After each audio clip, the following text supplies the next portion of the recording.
Anda kembali di iNews Sore, pemirsa. Komisi Pemberantasan Korupsi terus melengkapi barang bukti untuk mengungkap dugaan korupsi di Kementerian Pertanian. Usai menemukan sejumlah barang bukti dokumen dan senjata api, KPK juga melakukan pemeriksaan saksi-saksi.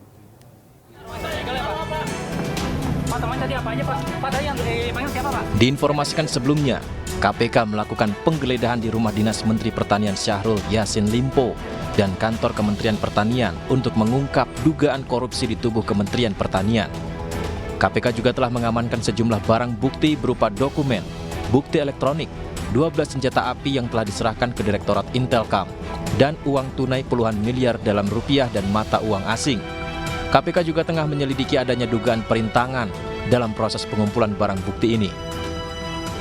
Apa yang ditemukan dan diamankan dalam proses penggeledahan tersebut antara lain uang dalam bentuk uang cash, ya, rupiah dan mata uang asing, kemudian bukti elektronik dan juga dokumen lainnya terkait dengan perkara ini. Seperti biasa tentu berikutnya dilakukan analisis, kemudian disita sebagai termasuk juga dugaan senjata api yang sudah diserahkan pada Direktorat Intelkam di Polda Metro Jaya. Tentu kan berikutnya kami mengagendakan pemanggilan terhadap saksi-saksi untuk dikonfirmasi, gitu ya, naik penyidikan, termasuk penggeledahan di tempat lain juga telah kami temukan beberapa banyak dokumen terkait dengan perkara ini, begitu ya. Tapi sekali lagi apapun perbuatannya yang itu sengaja untuk merintangi proses penyidikan itu dapat dihukum. Hingga saat ini KPK masih melakukan proses pengumpulan barang bukti dan memanggil sejumlah saksi. Tim Liputan iNews melaporkan. Menko Polhukam Mahfud MD menegaskan jika memang ada perintangan pengumpulan barang bukti oleh KPK, maka hal itu sudah masuk tindak pidana. Mahfud MD juga menyoroti mengenai penemuan 12 pucuk senjata api di rumah dinas Menteri Pertanian. Di KPK di Kementan ada bukti dokumen yang mau dihilangkan, Pak. Tanggapannya bagaimana, Pak? Di mana itu? Di Kementan katanya. KPK menyebut ada bukti dokumen yang mau dihilangkan. Ya harus diusut. Itu tindak pidana sendiri kalau memang ada, ya. Saya tidak tahu, belum dengar, tapi kalau itu memang ada harus diusut. Satu korupsinya sendiri. Itu adalah tindak pidana, penghilangan dokumen. Tindak pidana juga, ada hukumannya sendiri. Itu harus dikejar. Berarti itu percobaan pidana. Prof, sudah? Ditemukan 12 pucuk senjata api di rumah Menteri Pertanian, rumah dinas, Prof. Artinya bagaimana, Prof? Iya harus diselidiki. Harus diselidiki kalau itu senjata benar dan tanpa izin serta tanpa hak penggunaan, ya harus diproses hukum lagi. Pokoknya hukum harus ditegakkan lah kalau negara ini mau baik. Ke atas itu hukum harus memberi kepastian, ke bawah harus memberi perlindungan. Pengacara sekaligus mantan pegawai KPK Febri Diansyah memenuhi panggilan KPK sebagai saksi terkait penyidikan perkara dugaan tindak pidana korupsi di Kementerian Pertanian. Febri mengungkapkan ia hadir untuk memetakan risiko titik rawan pelanggaran hukum di Kementan. Di tahap penyelidikan kemarin, bukan penyidikan ya, di tahap penyelidikan kemarin, kami diminta bantuan sebagai advokat tentu saja untuk melakukan pemetaan risiko, assessment risiko dan titik rawan pelanggaran hukum atau sejenisnya di Kementerian Pertanian. Kenapa harus dipetakan? Karena dari pemetaan itulah kelihatan rekomendasi apa yang bisa diberikan. Nah, saya juga bawa Pemirsa, Ketua Umum PDIP Megawati Soekarnoputri memastikan Ganjar Pranowo tetap baca pres di tengah isu dua poros yang mencuat. Megawati mengaku kaget mendengar isu Ganjar dan Prabowo yang disebut-sebut akan bersatu sebagai pasangan capres dan cawapres.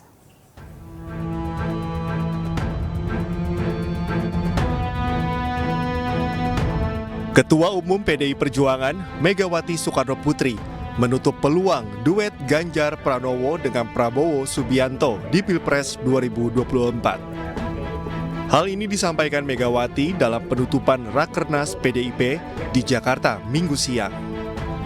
Megawati mengaku kaget mendengar isu di media massa yang menyebut ada kemungkinan Ganjar dan Prabowo bersatu di Pilpres 2024.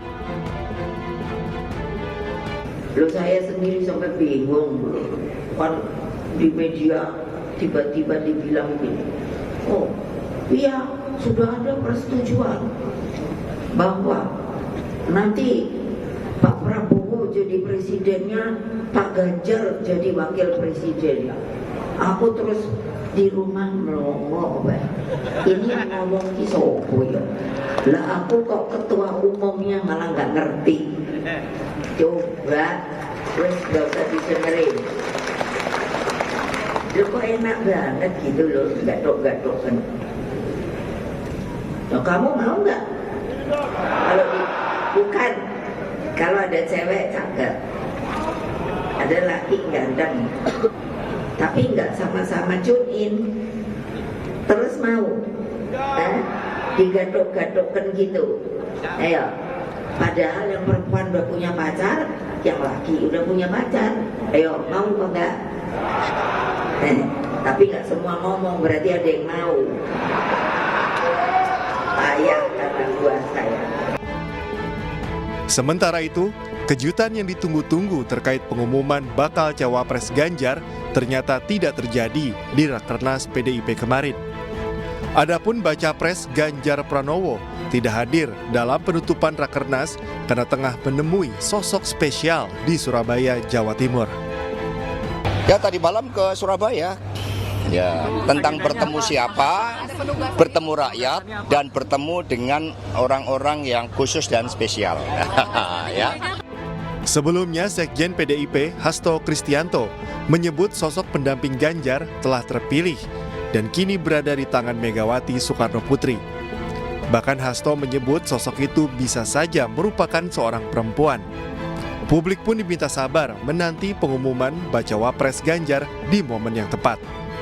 Dari Jakarta, Tim Liputan iNews melaporkan. Pemirsa, ratusan relawan Ganjar Pranowo di Yogyakarta menggelar peduli lingkungan dengan membersihkan sungai dari tumpukan sampah. Aksi bersih sungai ini melibatkan warga dari 3 kampung di seputaran Sungai Buntung dan Sungai Winongo.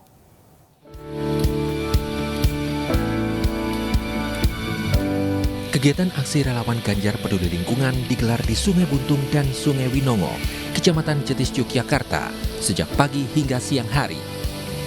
200-an relawan Ganjar dan warga membersihkan tumpukan sampah yang memenuhi aliran sungai. Mereka menyisiri sungai dan mengangkut sampah dengan karung agar aliran sungai tidak terhambat.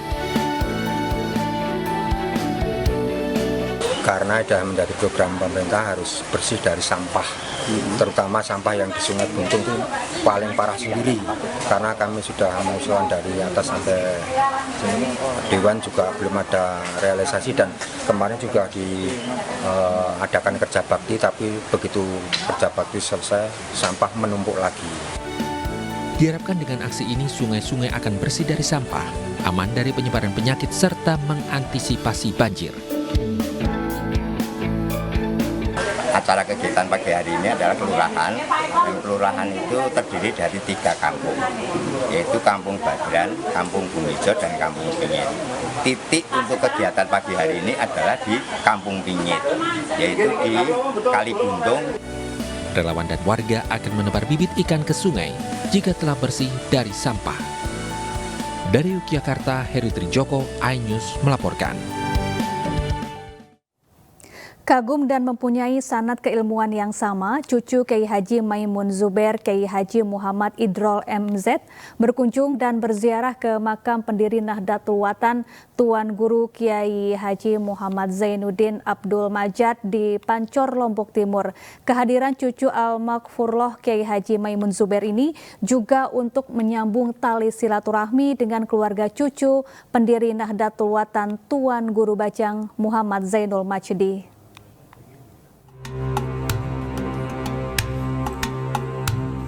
Kiai Haji Muhammad Idrol MZ dan keluarga besar Al-Maghfurlah Kiai Haji Maimun Zubair berkesempatan melihat jejak peninggalan perjuangan Al-Maghfurlah Kiai Haji Muhammad Zainuddin Abdul Majid semasa hidupnya hingga dinobatkan sebagai pahlawan nasional. Rombongan yang juga berziarah ke makam pendiri Nahdlatul Wathon ini didampingi Ketua Umum PBNWDI yang juga Ketua Harian Nasional DPP Partai Perindo, Tuan Guru Bajang Muhammad Zaidul Majdi di Komplek Makam Pahlawan Pancor, Lombok Timur.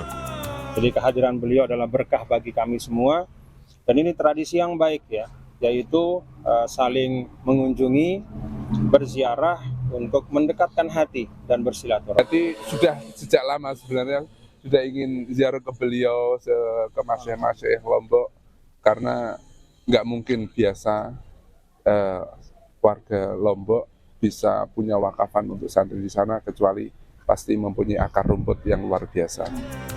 Kedua ulama karismatik ini yaitu Tuan Guru Kiai Haji Muhammad Zainuddin Abdul Majid dan Kiai Haji Maimun Zubair memiliki sanad keilmuan yang sama, dan kini hubungan keduanya diteruskan oleh para keturunannya.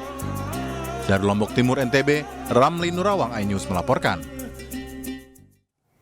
Kita beralih ke informasi lain, pemirsa. Presiden Joko Widodo meresmikan kereta cepat Jakarta-Bandung yang diberi nama Wush. Peresmian itu dilakukan di stasiun kereta cepat Halim, Jakarta Timur.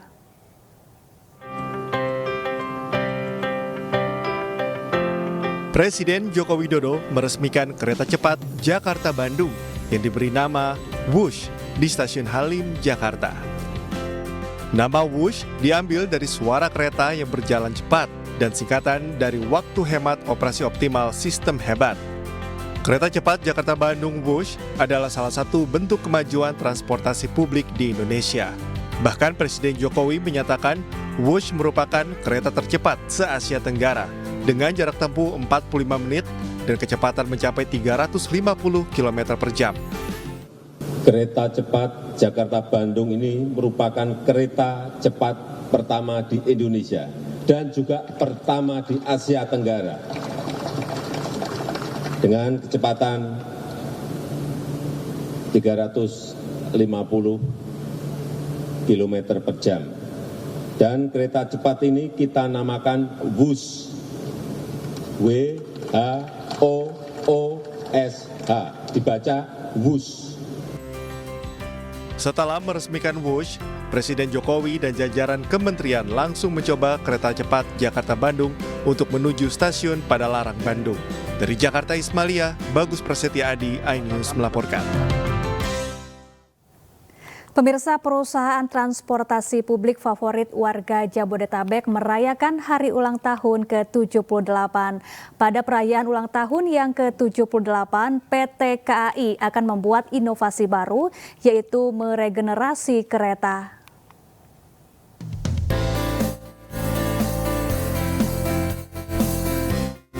Perayaan puncak ulang tahun ke-78 PT KAI digelar di Jakarta Concert Hall dengan mengusung tema Semangat Bersatu Menuju KAI Baru untuk Indonesia Maju.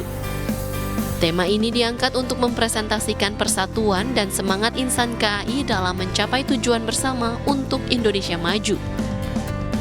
Di usianya ke-78, PT KAI mulai melakukan investasi peremajaan sarana dan armadanya.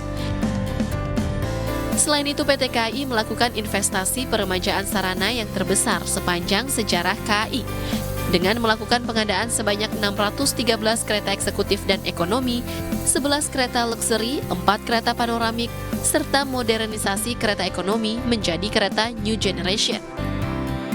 Inovasi yang kita lakukan, ya, kita memesan 612 kereta sebagai bentuk peremajaan, karena kereta-kereta yang lama itu akan kita segera pisahkan, kita ganti dengan yang baru. Ada 11 kereta luxury yang baru, kemudian kereta panoramik kita tambah 4, ya. Terus kemudian kereta ekonomi kita regenerasi dengan kereta yang New Generation, kereta ekonomi, ya. Dan inovasi yang paling baru adalah kereta kompartemen yang hari ini sudah mulai melakukan trial operation dari Jakarta ke Cirebon yang diisi para influencer, ya. Selain dihadiri karyawan PT KAI, acara ini juga didatangi anak usaha pegawai KAI hingga stakeholder mitra usaha dari PT KAI. PT KAI berharap dari perayaan ulang tahun ini, perusahaan transportasi publik favorit warga Jabodetabek ini mampu berinovasi, meregenerasi armada dan sarananya agar warga tetap merasa aman dan nyaman berkereta. Dari Jakarta, Anggita Maura, Dimas Winardi, iNews melaporkan. Bak model profesional, aksi para Menteri Kabinet Indonesia Maju di catwalk Istana Berbatik menarik perhatian. Selengkapnya usai jeda, tetaplah di iNews Sore.